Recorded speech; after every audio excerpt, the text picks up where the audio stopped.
The key thing is to create as many ambassadors for your idea as you possibly can and try to give it away and then try to let it go. If people do their own thing with it, then they will consider themselves a co-owner of whatever it is that you want to happen, and they'll be pushing your mission forward.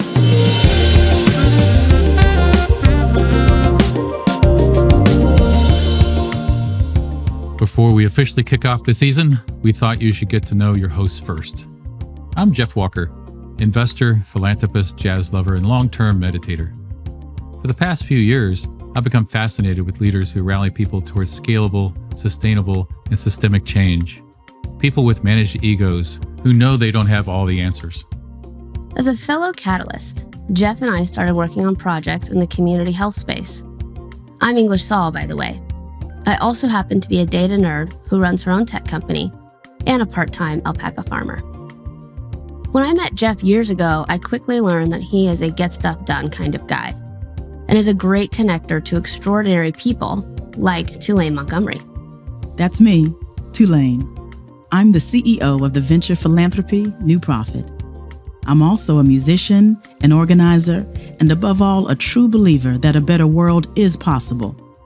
But I also know that we can't fix this world alone. And so I joined Jeff and English on a mission, which is to bring you our podcast, System Catalysts. The three of us interviewed dozens of activists, philanthropists, and changemakers about how they collaborated with others to solve the world's toughest problems.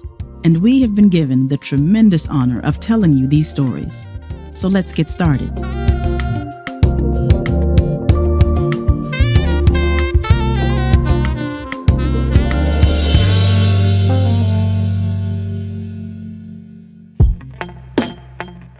For our first episode, we're starting with an approach to movement building that sounds unorthodox: letting go. If you've ever put your heart and soul into anything, the thought of losing control over what you've created can be scary. It's a hard pill to swallow. But as you're about to hear, allowing your idea to take shape and grow in the hands of others can be immensely powerful. Asha Curran, CEO of Giving Tuesday, knows this firsthand. Giving Tuesday was really an idea that was meant to be given away and adapted by individuals, by organizations, by places, and that is how it has grown so fast over the past 10 years.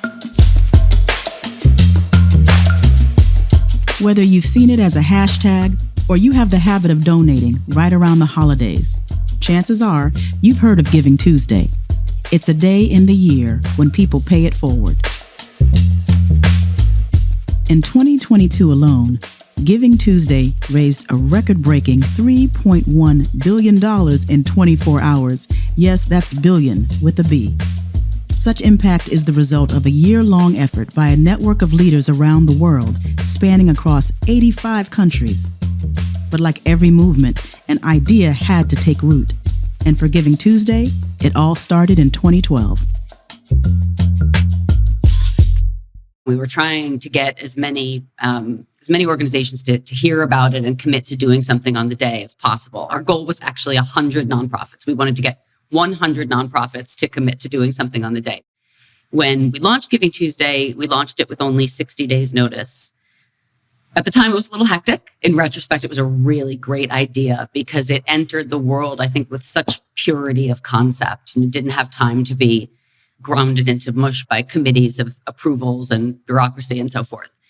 And so immediately after it launched, people really reacted very positively to it. And organizations immediately began to take it and change it. So the first change that somebody did was an organization called Dress for Success, who did a Giving Tuesday campaign. They called it Giving Shoes Day. And many nonprofits at that point would have said, whoa, cease and desist. You need to use this idea as we came up with it. You need to use our logo that we designed and use the name. And here's a brand guideline and a style guideline. But instead, we sort of faced this critical moment where we could have gone that direction.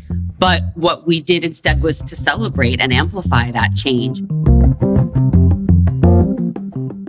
The person who came up with the Giving Tuesday idea was Henry Timms, then executive director of 92nd Street Y, a cultural and community center in New York City.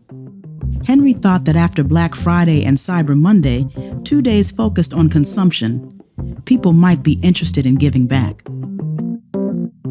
The great advantage of Giving Tuesday at the beginning was nobody thought it was going to work.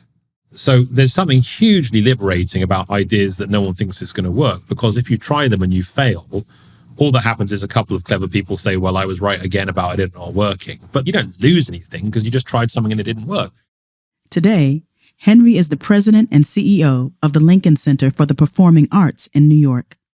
And the problem, I think, for lots of organizations, and I say that, running a large one now, is it reaches a point where all your ideas are expected to work. And it's much harder to try new things. And at that point at the 92nd Street Y, no one expected a, Upper East Side Jewish Cultural Center to start a philanthropy revolution. That was not what was on the table, which gave us a lot of cover because no one was interested. Henry and Asha, who also worked at 92nd Street Y at the time, decided to use the hashtag Giving Tuesday to spread the word.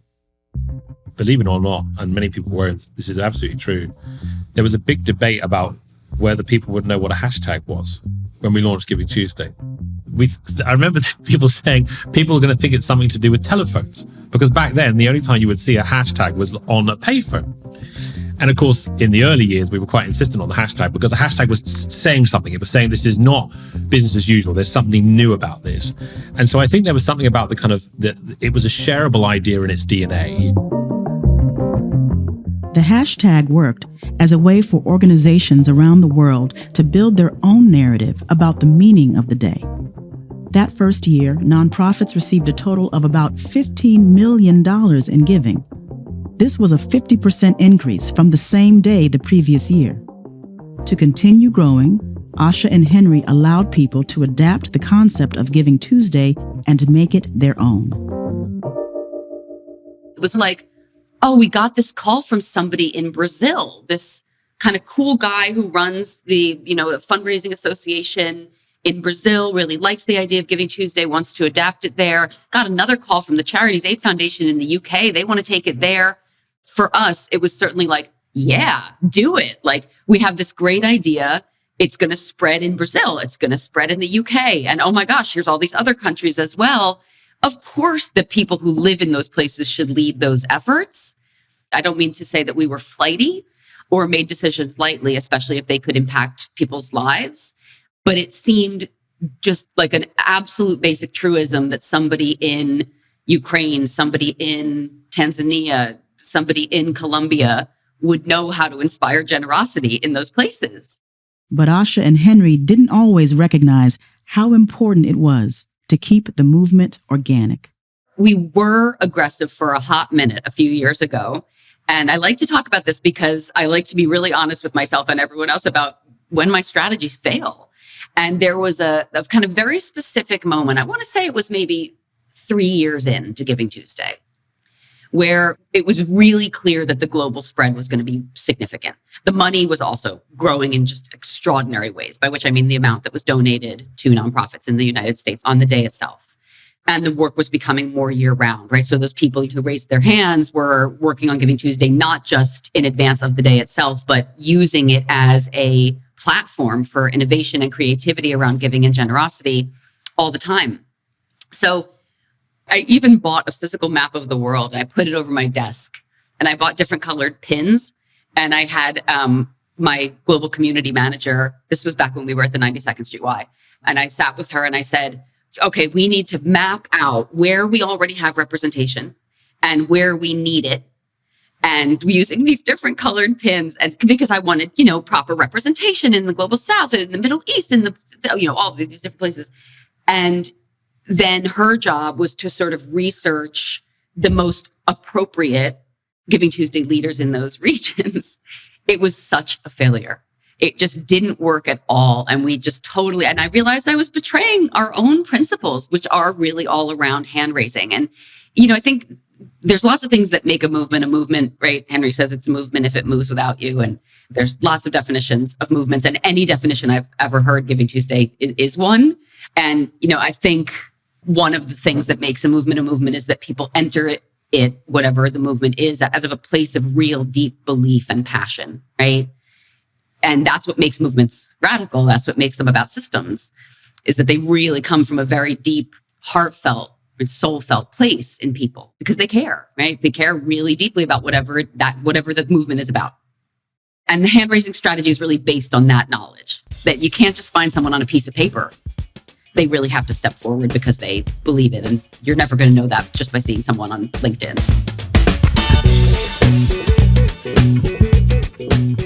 Giving Tuesday's success can be attributed to what Henry calls new power. Unlike old power, which is top-down, static, and held by a few, new power is collaborative, dynamic, and held by many. Henry outlines this idea in the book New Power, a national bestseller he co-authored with Jeremy Hyman's. One of the theories of our podcast is that there are individuals and organizations that are these system catalysts that hold together lots of different other groups to go after key problems of the day. And we want to motivate people to become system catalysts or organizations to become more new power focused. Can you talk about new power and your own view of what that means and how Giving Tuesday might relate to that?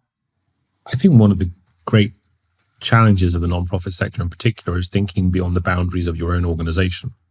So if you're working in a homelessness charity, you try to make your homelessness charity very successful. And there are 3 other homelessness charities. And it's often the case, although not always, that those 4 organizations work out good ways of working together. And that's not a criticism. All of those organizations have people on the payroll. They all have executive directors. Everyone wants to make their board happy. But we tend to be quite segmented as a sector, taking on some bigger problems. So something like Giving Tuesday was designed to be bigger than the boundaries of a single organization. Less of an old power approach, which is about what resources you can consolidate and own and keep a handle on, and more about how do you create more of a new power perspective where you create an idea that is able, and in fact, not just able, but depends upon getting stronger when other organizations join. So as a design principle, Giving Tuesday was very much a new power design, that the idea was it wasn't power as a currency, it's something I've got and you haven't. It was power as a current. It was something that grew and built and surged. And for 10 years now, that current has been surging around the world, made stronger time and time and time again because of the leaders and individuals who've added their voice and their talents. For new power to spread, system catalysts must prioritize impact over ego. There's a certain style of leadership, which is actually true of new power in general, which is people who really aren't going to make it all about them.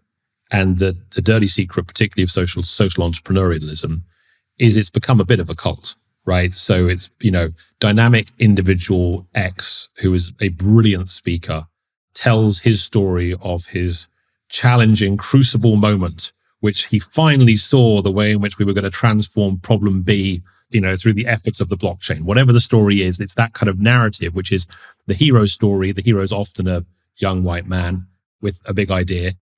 And a lot of people have reasonably become quite famous in that mold. The problem is those ideas don't tend to scale beyond the limits of that personality. Why Giving Tuesday, I think, has worked is because no one became friends with Bono through Giving Tuesday. A lot of these campaigns, these new social entrepreneurs, they end up on stage with Bono. And I always think the big danger for anyone in this field is when you start spending most of your time with celebrities, not everyday givers, you've taken a bad turn. And people do it, and I get it. Like, it's fun to hang out with Bono. I've always wanted to hang out with Bono. It's never happened. And that was a design choice. We did not start Giving Tuesday to become friends with Bono. And I think that's why it worked, because it really was about the people doing the work in the field, and no one was taking a bow over Giving Tuesday. And the critique, we certainly had this at the 92nd Street Y, was always, you should have got more credit for this. I hear this all the time. Nobody knows this was you. Nobody knows you did this. And of course, that in Silicon Valley terms, that's a feature, not a bug. That was intentional. That was supposed to happen, because if it was all about a single individual, whether me or Asha or anybody else, then you've branded it with your own brand and you haven't left space for someone else to brand it. And I think that's a really important idea with this kind of movement, which is how do you create something that has the space for other people's agency? In 2019, Giving Tuesday branched off 92nd Street Y to become its own organization. Henry stepped down from leading Giving Tuesday to make space for Asha. And I think what Asha did particularly well was actually take a very global mindset and transform what was a very American idea into something that was broad in the sense that it reached to 100 countries around the world, but more importantly was deep. What's so interesting about Giving Tuesday is actually the effort that goes into building culture. It was always a good idea. It was a good concept, but good concepts are easy. What's hard is good culture. And what Giving Tuesday benefited from, I think, was the right idea at the right time. And then what followed up, which I think Asha deserves the lion's share of the credit for, was the culture building. And that was what was the transformative moment, I think, for Giving Tuesday. Since Asha became CEO of Giving Tuesday in 2019, 25 new countries have joined the movement, totaling 85 as of early 2023. We were virtual even before the pandemic because we are so global. We did a survey recently. I think our team speaks like 30 languages total among 50 people. We are a 24-hour operation. We're literally in dozens of different countries. And that does make culture very, very, very important. Culture is always very important, and people should be paying attention to it all the time. And I think you need to do that even more when you're looking at each other on a Zoom screen, the vast, vast majority of the time, and acknowledging that some people work really well that way and that other people don't work really well that way, and that other people are really longing for, to be in a sharing physical space with their colleagues where some are completely fine only seeing them on a Zoom screen. So we pay a lot of attention to that. And so I think we really prioritize setting a professional but warm tone in our digital environments, and by connecting voice to voice as often as possible when something could be misread or where honest feedback needs to be given. That's better to be given when you're actually hearing someone's voice. So never unprofessional, but also pretty informal. It sort of mirrors the tone of the broader community, really. Right. So there's on our Slack channels, there's talk of what we're binge watching, right? Talk of what we last cooked that we loved, like tons of conversation about things like that, learning about each other's cultures. I mean, we have a full-time India hub now, a full-time East Africa hub, a full-time Latin American and Caribbean hub. And it's just fascinating, like the number of things that we all share all the time and learn from each other. And of course, we visit each other in person as well when we can. While Asha encourages a warm culture, she also holds high expectations from the people she collaborates with. I see a lot these days of culture being about just giving employees whatever they want and creating a warm and safe environment and giving unlimited time off and all of that stuff. And we do all the things, right? All the things that you need to do for people to feel that they're supported and have a balance in their lives, and to acknowledge that people have families and that takes precedence, et cetera. But I think it's also about there being expectations of really high delivery and a really inspiring vision, right? That you can't just expect people to work really hard without thinking that it's really worth it. Our job is to really make our employees feel like they're working on something amazing, and that really inspires them to work hard. Well, then, so you've created this scaling strategy from an idea to billions of dollars of impact, larger than that, with hundreds of millions of people involved, with a light touch, right? And I can't imagine you had that in mind 10 years ago, but how did you let it evolve as a culture, as a structure, as an organization? Yeah, it's such an interesting question, and so meaningful to reflect back on now, because the organization, the number of staff, the number of countries, the whole thing is just so much bigger that it can't be exactly like it was 10 years ago, right? And so there has to be a sort of constant vigilance that we're not really changing those key guiding principles and power dynamics that were established right in the beginning. We have the broader community, which at one point, was a dozen people, right? Like, it was like a few countries and a few communities. And now it's hundreds and hundreds of people. What has happened that's really interesting is that there is one big community, right? Where we all gather every year, pandemics notwithstanding, to learn from each other and celebrate our full community. And then there's all these sub-communities and affinity groups that have broken out among the larger group because it's so big now. So there's a Spanish speaking group. There's one for all of the different regions of the world. There's ones for people who are mostly interested in non-monetary activations, right? So there's like all of these different affinity groups that are much smaller and more intimate. And then part of this sort of big community. And that is really who I consider our most important stakeholders, are those networks of networks, because they're the hand raisers, right? Without them, we're nothing. You asked about keeping a light touch, and it's really interesting because in some ways I find it harder because we've gone from being a sort of rogue band of gorillas in the beginning, like 5 or 6 of us, and then maybe 25 of us sort of just doing what we needed to do to build this thing, to being now a formal spun out nonprofit with a staff of 50. And, certainly a light touch is not possible as a CEO of an organization, right? But at the same time, the larger community, 85 countries and so forth, I'm not their boss, right? They're under no obligation to do what I say. Not that I try to boss them around, right? I don't. I think of myself much more as, how can we provide opportunities for facilitation, connection, convening, right? How do we really keep that connective tissue between each one of these individuals as strong as it can be? That's really our role. And if I took too heavy a touch, we'd lose our ability to do that. I love the words connective tissue.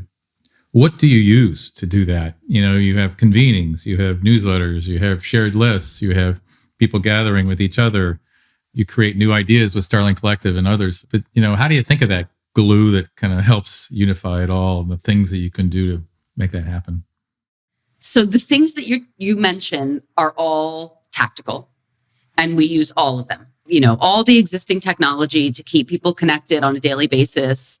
We have calls all the time, multiple times a week with different sections of our communities, et cetera, all the things. But that's not what does it. There's something else, and it's something that's really hard to define. One of the greatest moments of revelation I had was reading a scientific theory that really cuts across academic disciplines, which is that there are so many things, so many phenomena that scientists can't fully explain, right? Why fungi work the way they do, why tree roots work the way they do, why starlings in murmuration work the way they do. This is why our fellowship program is called the Starling Collective. And the theory is that it's something that is happening between the component parts. It's like the manifestation of Aristotle's, the whole is greater than the sum of the parts, right? The physical manifestation of that saying is all of these natural phenomena, but can absolutely be transferred to principles around human self-organization as well. That if you took apart every single component of Giving Tuesday and labeled it and measured it and codified it, and then put it all back together again, you still wouldn't be able to explain what makes that connective tissue strong. And it's because it's about the relationships between the people. It's about the warmth and the shared imagination and the shared vision. To share a vision with somebody is really powerful. The people in our movement feel deeply connected to each other because they share that vision of a radically more generous world. And they're moved by it when they see it in others, because it's something that they feel so strongly themselves. So that's probably a much more meta answer than you wanted, but I think it is all those tactical things. And then it is also an acknowledgement that systems are made up of humans. And if you pay attention to humans first and the relationships between them first, then you have the basis for all those tactics to work well. Ultimately, Asha knows that our beliefs and mindsets must be changed if our goal is to change systems. She is doing this by spreading a culture of radical generosity. Financial donations are incredibly important. They keep civil society running, and civil society is absolutely crucial. People would die without it. But a better world will never be built upon more donations alone. Right? We could triple all financial donations to nonprofits in this country right this minute. A lot more people would be fed, and a lot more people would be sheltered, and there would be a lot more symphonies. But at the end of the day, right, we wouldn't actually be building a better world where people just treat each other better and are more concerned for each other. That's the really transformational part. And you never know when somebody takes that one step there. Somebody was inspired to get all of their neighbors to put potted plants on each other's doorsteps on Giving Tuesday. Did that save any lives? Nope. Would people have been fine without doing that? Yep. Was it a lovely idea just to bring a little bit of brightness and to rally the neighborhood and to get everybody together? And, yes, it was lovely. And you never know when you see that kind of tiny step, right? And I celebrate ineffective giving if it means that the person is going to blossom in their own generosity, because that is itself an impact, right? So if somebody gives to a cause that somebody else would deem to be not the most important cause, or not the way that that person could have made the most difference, but in giving that $20 or that 10 hours of volunteerism or that voice and advocacy, that person sets themselves on a path to become a transformed human being, a person who is utterly driven by their own deep value of generosity. And they end up affecting so many other lives, right? And then they raise children who then see that, are raised with that core value and become people in the world who do a lot of good. And their neighbors become inspired by them. Their friends become inspired by them. Their mayor starts to notice them, and et cetera, et cetera. Like, these are all things that actually happen when people start engaging in generosity. To only look at the number of bed nets that are purchased just entirely leaves out this part of the narrative and this part of the equation that, for me, is the most transformational. Before we end each episode of System Catalysts, we ask our guests questions, rapid fire style. Here's the one Jeff had with Asha. What's one word to describe your journey as a system catalyst? Emergence. What's been one of the most gratifying moments along this journey? Oh, that is so hard to nail down. Every single time someone says, I was moved to do something because these two words exist. I was moved to cook a lasagna for a neighbor or a local community center or place a potted plant or make a donation. Those are the moments. It just fills my heart. Likewise, when an organization says, we blew past our Giving Tuesday goal and X number of people will be, affected in this positive way. I could go on and on, but I will stop. What about your organization keeps you up at night? Being responsible for the livelihood of other people should keep every CEO up at night. I want us to stay on a path of growth. And I think most of all, I want us to always stay true to our values. What keeps me up at night is the idea of somehow betraying one of the core guiding principles that makes Giving Tuesday as special as it is. For listeners who aspire to be a system catalyst, where and how do you think they should start? Well, reading New Power is always a good place to start. But I think that really the key thing is to create as many ambassadors for your idea as you possibly can, and try to give it away and then try to let it go. If people do their own thing with it, then they will consider themselves a co-owner of whatever it is that you want to happen, and they'll be pushing your mission forward. So there's a real strategic wisdom to the idea of creating an idea that is meant to be given away to lots and lots of people. But letting go can be hard. If I were to say what I think I view as the most common roadblock to people actually doing it, even when they say they want to, it's that sort of balking at letting go of control, that it's a really necessary thing to get past.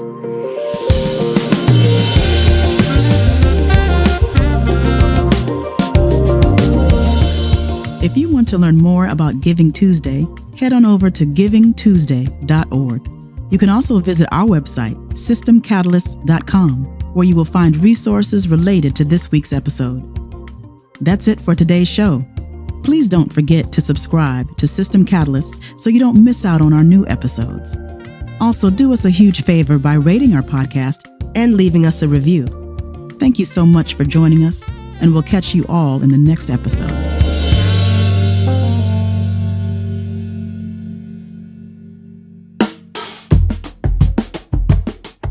Before we go, we'd like to thank our producers at Human Group Media. We'd also like to thank our incredible network of partners who are supporting our mission. Echoing Green, DRK Foundation, Population Services International, Virgin Unite, Charlize Theron Africa Outreach Project, Senegos, The Philanthropy Workshop, Nexus, and New Profit. If you are interested in becoming a system catalyst and would like to learn more about our partners, please visit systemcatalysts.com.